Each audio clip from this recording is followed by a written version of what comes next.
먼저 마포구 선별진료소에 나가 있는 취재기자 연결해서 확진자 수 현황 등 코로나19 관련 주요 소식들 짚어볼 텐데요. 백창은 기자, 수도권 확산세가 계속되고 있는데 오늘 그곳 검사 대기 인원은 많습니까? 네, 지난 월요일에 이어 오늘도 20명에서 30명가량의 시민분들이 검사를 기다리고 있습니다. 마포구에선 한 주점의 집단 감염으로 어제도 20명가량의 확진자가 나왔는데요. 방역당국은 확진자들의 동선조사에 나서는 한편 변이 바이러스인 델타 바이러스의 감염 여부도 조사 중입니다. 네, 어제 오늘 계속 700명대가 나와서 오늘은 확진자 수부터 체크를 해보겠습니다. 어떻습니까? 네, 오늘 0시 기준 국내 신규 확진자 수 762명입니다. 이틀 연속 700명대를 기록했는데요. 신규 확진자 가운데 국내 발생은 712명, 해외 유입은 10명입니다. 국내 발생을 지역별로 보면 수도권의 감염 확산세가 두드러집니다. 서울에서 332명, 경기 245명, 인천 30명 등 전체 국내 발생 확진자 가운데 85.3%가 수도권에서 나왔습니다.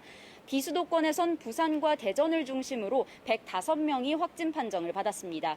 위중증 환자는 5명 줄어 144명, 사망자는 3명 늘어 2,021명입니다. 네, 수도권의 비율이 어제 81.3%였는데 오늘 85.3% 더 늘었습니다. 수도권의 이렇게 급격한 증가세, 이유 어디에서 찾을 수 있을까요? 네, 아직 백신을 맞지 않은 젊은 층에서의 감염 확산세가 두드러집니다. 지난 일주일간 수도권에선 20대 확진자가 전주보다 20% 넘게 증가했습니다. 원어민 강사 모임과 관련한 수도권 영어학원 집단 감염 확진자 수는 10명 넘게 늘면서 누적 200명을 넘어섰습니다. 특히 확진자 가운데 일부는 전파력이 더 센 델타 변이 바이러스에 감염된 걸로 확인됐습니다. 방역당국은 최초 확진자가 방문한 걸로 보이는 음식점을 포함해 주변 다른 음식점들의 출입 명부 작성이 불완전했다고 지적했습니다. 네, 방역수칙 업장들도 꼭 지켜주셔야 할 것 같고요. 어제 저희가 수도권의 거리두기 단계, 기존의 거리두기를 연장해야 한다라고 말씀을 드렸는데 새로운 사회적 거리두기, 수도권은 기존 거리두기를 연장하는 것으로 결정이 났어요. 맞습니다. 서울과 경기, 인천에선 오는 7일까지 현행 사회적 거리두기가 계속 연장됩니다. 식당이나 카페, 실내 체육시설은 지금처럼 밤 10시까지만 영업이 가능하고 유흥주점과 단란주점, 헌팅포차 등은 아예 운영할 수가 없습니다. 사적 모임 가능 인원도 4명으로 계속 제한됩니다. 반면 비수도권은 오늘부터 새로운 사회적 거리두기 1단계가 적용됩니다. 마스크를 쓰고 출입 명부를 작성하는 등 기본적인 방역 수칙만 지키면 다중이용시설 영업에 제한이 없습니다. 다만 사적 모임 허용 인원은 지역별로 조금씩 다른데요. 부산과 대구, 광주, 울산, 대전 등 12개 시도는 오는 14일까지 2주간 사적 모임 인원을 8명까지로 제한합니다. 제주에선 6명까지만 모일 수 있습니다. 충남에서만 사적 모임 인원 제한이 해제돼 만날 수 있는 인원에 제한이 없습니다. 또 오늘부터는 수도권을 포함해 전국적으로 백신 접종자에 대한 각종 혜택이 주어집니다. 백신을 한 번만 맞아도 한적한 야외에서 마스크를 쓰지 않아도 되고요. 예방접종을 마친 사람들에게 영화관이나 공연장 등의 별도 공간에서 음식 섭취 또 스탠딩 공연을 허용해주는 방안도 추진됩니다. 네, 이번에는 백신 접종 관련한 소식 좀 짚어볼 텐데요. 어제까지 상반기 백신 접종이 모두 끝이 났습니다. 1차 접종자 얼마나 됩니까? 네, 오늘 0시 기준 백신 1차 접종 인원은 누적 1,533만여 명입니다. 전체 인구의 29.9% 수준인데요. 이 가운데 504만여 명, 9.8%는 접종을 모두 마쳤습니다.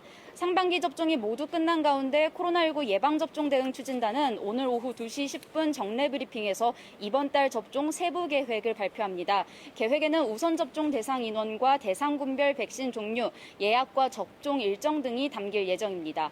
앞서 3분기 접종 계획을 통해 발표된 내용을 보면 이번 달 최우선 접종자는 백신 부족이나 건강상 문제로 인해 백신을 맞지 못한 60살에서 74살 사이 고령층 등 약 20만 명입니다.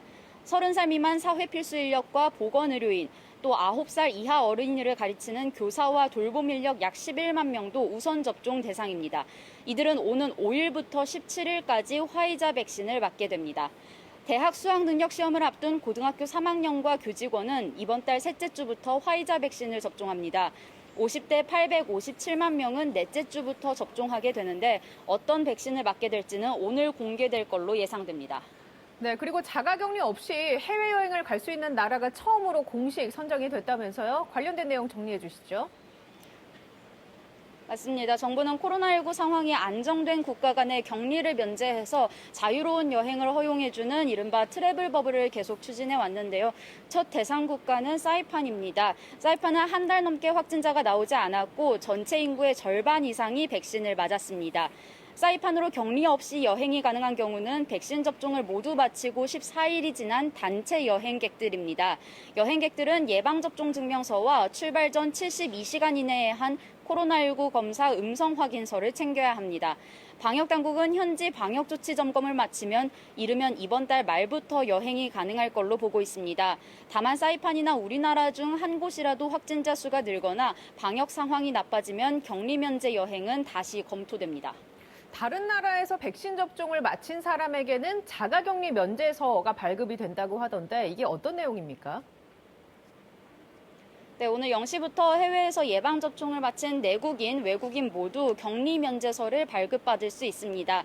해외 예방접종 완료자로 인정받으려면 세계보건기구의 긴급 승인을 받은 백신을 권장 횟수만큼 모두 맞은 뒤 2주가 지나야 합니다. 백신은 화이자와 얀센, 모더나, 아스트라제네카, 시노팜, 시노백 백신만 인정되고요. 변이 바이러스 유행이 심하지 않은 나라에서 사업상 또는 공익적 목적 등으로 입국하는 경우에 격리 면제 대상이 됩니다. 다만 발급 신청을 한 뒤 실제 발급까지는 시간이 걸리기 때문에 당장 오늘 입국자부터 격리 면제를 적용받긴 어렵습니다. 또 변이 바이러스가 유행 중인 남아프리카 공화국과 브라질, 인도, 파키스탄 등 21개 국가에서 들어오는 경우에는 격리 면제를 받지 못합니다. 위조 서류를 제출했다가 적발되면 벌금형과 함께 바로 출국 조치되고 코로나19에 걸린 경우 치료비도 물어내야 합니다. 지금까지 마포구 선별진료소에서 전해드렸습니다. 네, TBS 보도본부 백창은 기자였습니다. 고생하셨습니다.